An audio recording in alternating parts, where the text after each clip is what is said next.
দশম শ্রেণীর সরল সুদ কষা অধ্যায়টি আজকে আলোচনা করছি। যে প্রথম বলি সরল সুদ কষাটা কি। কোনো ব্যাংকে তুমি কিছু 5,000 টাকা রাখলে, 5,000 টাকা রাখার পর দেখা গেল 1 বছরের পর সেখানে তোমার বেড়ে হয়ে গেছে 6,000 টাকা। তাহলে এই যে 1 বছরে বৃদ্ধি হয়ে গেছে, বৃদ্ধি হলো 1 বছরে 6,000 বিযুক্ত 5,000 সমান 1,000 টাকা।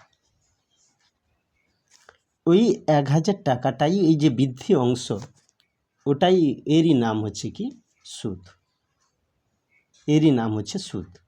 তাহলে আমি দেখলাম যে 5,000 টাকা রেখে আমি 1 বছরের পর ব্যাংক থেকে সেটা 6,000 টাকা পেলাম।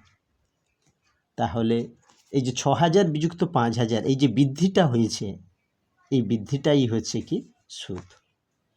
এবার প্রথম বলি যে সুদ কি, আসল কি, সুদের হার কি, সময় কি, এইগুলো বিষয়ে প্রথম আলোচনা করছি। প্রথম বলি যে আসল বা মূলধনটা কি না। আসল মূলধন হচ্ছে যত টাকা ধার নেওয়া বা ধার দেওয়া যায়। ধরো তুমি কারুর কাছে কাউকে 10,000 টাকা জমা দিলে, অথবা কারুর কাছ থেকে 10,000 টাকা ধার নিলে, ওই জমা দেওয়া বা ধার নেওয়া ওই টাকাটাই হচ্ছে কি আসল, ওইটাই হচ্ছে কি আসল। তাহলে আসল বা এর আর এক নাম হচ্ছে মূলধন, আসল বা মূলধন।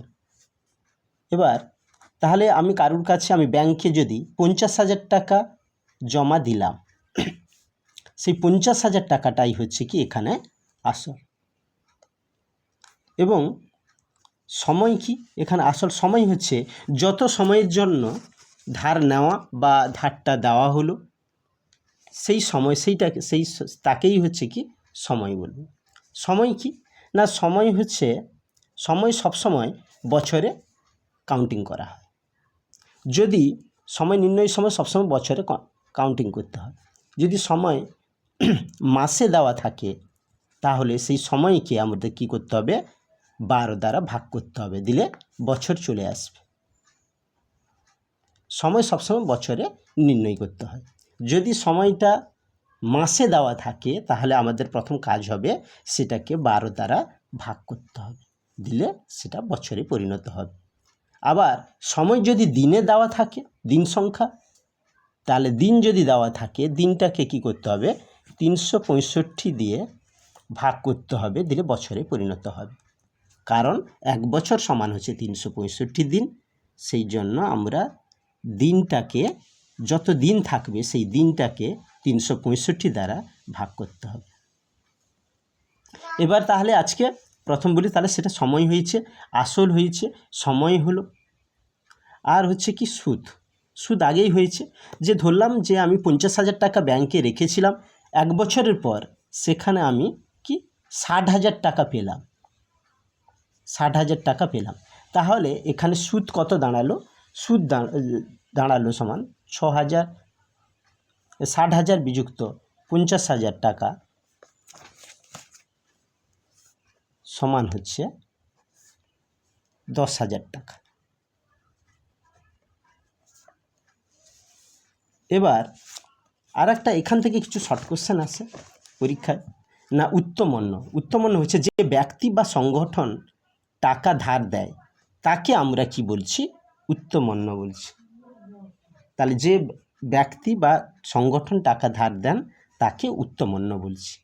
আর যে ব্যক্তি বা সংগঠন টাকা ধার নেয় তাকে অধমন্য বলছি। একটা জিনিস মনে রাখবে, অনেক সময় এটা মাধ্যমিকেও এসেছিল, উত্তমন্যটা কি, বা যে ব্যক্তি বা সংগঠন টাকা ধার দেন তাকে উত্তমন্য বলবো।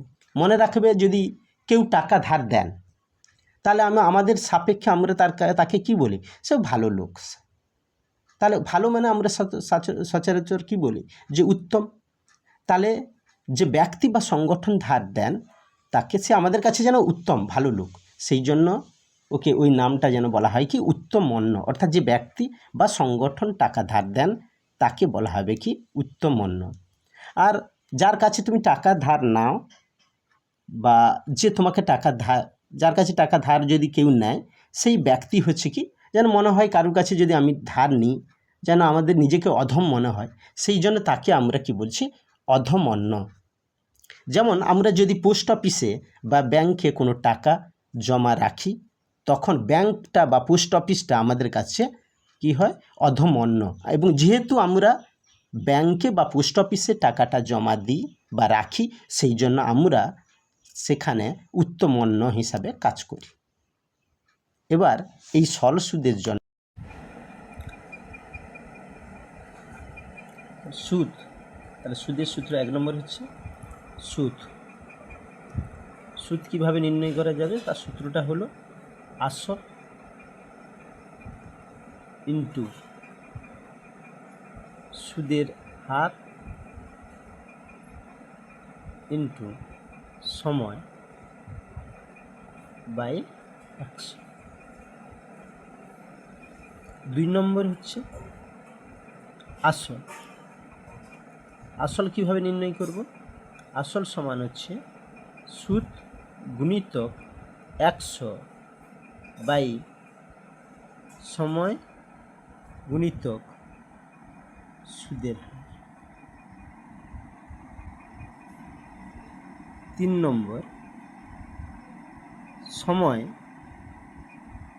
সমান সুদ গুণিতক 100 বাই আসল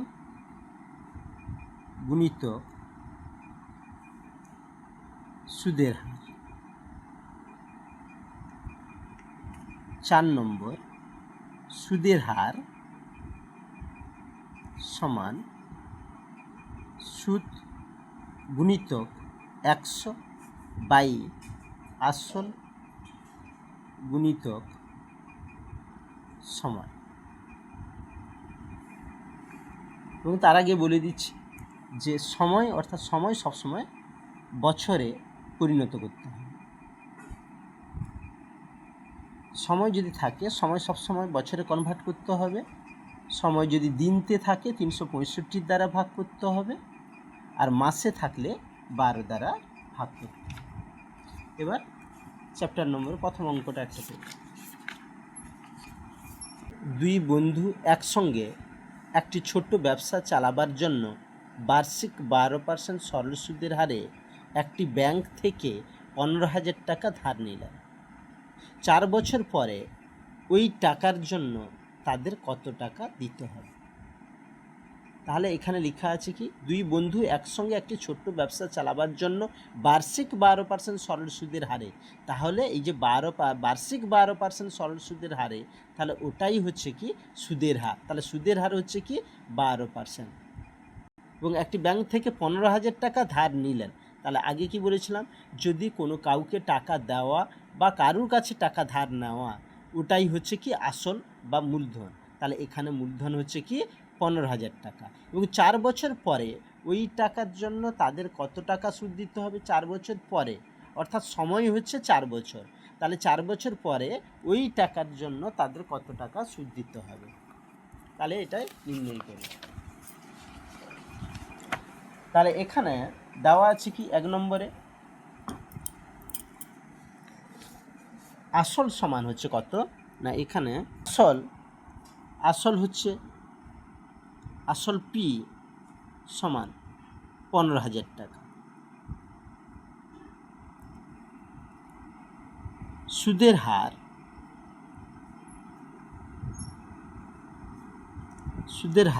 আর সমান হচ্ছে কত না 12%।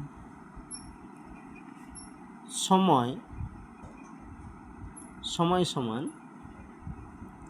4 বছর। অতএব এখান থেকে তাহলে আসল দেওয়া আছে 15,000 টাকা, সুদের হার দেওয়া আছে 12%, সময় 4 বছর। অতএব সুদ সমান আসল গুণিতক সুদের হার গুণিতক সময় বাই 100 সমান আসল হচ্ছে 15,000 গুণিতক সুদের হার হচ্ছে 12%, সময় হচ্ছে 4 বছর বাই 100, কাটাকাটি করলে 0 0, 12 5 4 60, 12 6 72, অর্থাৎ 700 এত টাকা। অতএব তাদের কত টাকা সুদ দিতে হবে? অতএব তাদের 7,200 টাকা সুদ দিতে হবে।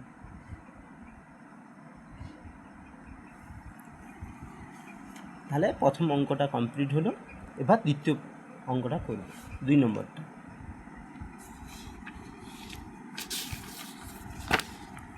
2 নম্বর অঙ্কে কি দেওয়া আছে না, 2005 সালের 1 জানুয়ারি থেকে 27 মে পর্যন্ত বার্ষিক 6% সরল সুদের হারে 2,000 টাকার সুদ কত হবে নির্ণয় করতে হবে। তাহলে এখানে কি বলা আছে যে 2005 সালে, তাহলে 2005 সালটা কি লিপ ইয়ার নয়।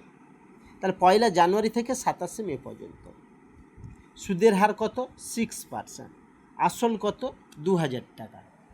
তাহলে 2 নম্বর কি এখানে বলা আছে যে সুদের হার 6%, আসল হচ্ছে এখানে আসল সমান হচ্ছে 2,000 টাকা। সুদের হার সমান 6%। এখানে সময়, এখানে হচ্ছে সময় না, সময়টা এখানে কিন্তু ডাইরেক্ট বলা নেই। সময় বলা আছে 2005 সালের 1 জানুয়ারি থেকে 27 মে পর্যন্ত। তাহলে সময়টা তোমাকে নির্ণয় করতে হবে 1 জানুয়ারি থেকে 27 মে পর্যন্ত। কিন্তু একটা জিনিস মনে রাখতে হবে, আমরা যেদিন কোনো ব্যাংকে টাকা জমা দিতে যাই সেই দিনে কিন্তু ব্যাংকওয়ালা সুদ নেয় না। অর্থাৎ এখানে 1 জানুয়ারি থেকে 27 মে পর্যন্ত বলা আছে, মানে আমাকে কাউন্টিংটা করতে হবে দিনটাকে 1 জানুয়ারি থেকে 26 মে পর্যন্ত। তাহলে আবার 2005 সাল যেহেতু লিপ ইয়ার নয়, তাহলে ফেব্রুয়ারি মাসটা অবশ্যই 28 দিনের হবে। তাহলে কি করতে হবে? সময় হচ্ছে জানুয়ারি 31 দিন যুক্ত ফেব্রুয়ারি 28 দিন যুক্ত মার্চ 31 দিন যুক্ত এপ্রিল 30 দিন যুক্ত মে 26 দিন। কেন না, যেহেতু যেদিন সুদটা জমা দেওয়া হয় টাকাটা সেদিনের কিন্তু সুদ নেয় না। অর্থাৎ 3 এগুলো টোটাল যোগ করলে কত হচ্ছে? 146 দিন।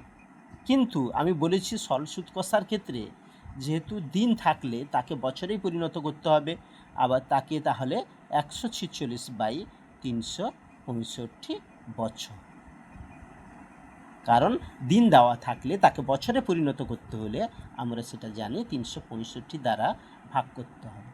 অতএব এখান থেকে সুদ তাহলে কত হবে? অতএব সুদ সমান আসল ইন্টু সুদের হার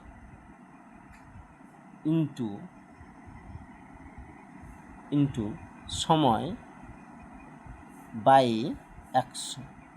তাহলে আসল কত?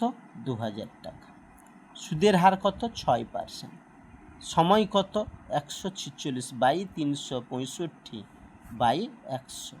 এবার কাটাকাটি করলে 0 0 0 0, তাহলে 73 দুনে 73, 5 5, 5 4 20, 6 4 24, 6 4 24 দুনে 48 টাকা। অতএব 2,000 টাকা সুদ কত হবে? অতএব 2,000 টাকার সুদ 48 টাকা। এটা খুব ইম্পর্ট্যান্ট, মাধ্যমিকে এসেছিল, তার জন্য ভিবিআই এটা থাকলে এটা খুব ইম্পর্ট্যান্ট। আজকে এখানে শেষ করলাম, পরবর্তী ক্লাসে আবার 3 নম্বর থেকে শুরু হবে।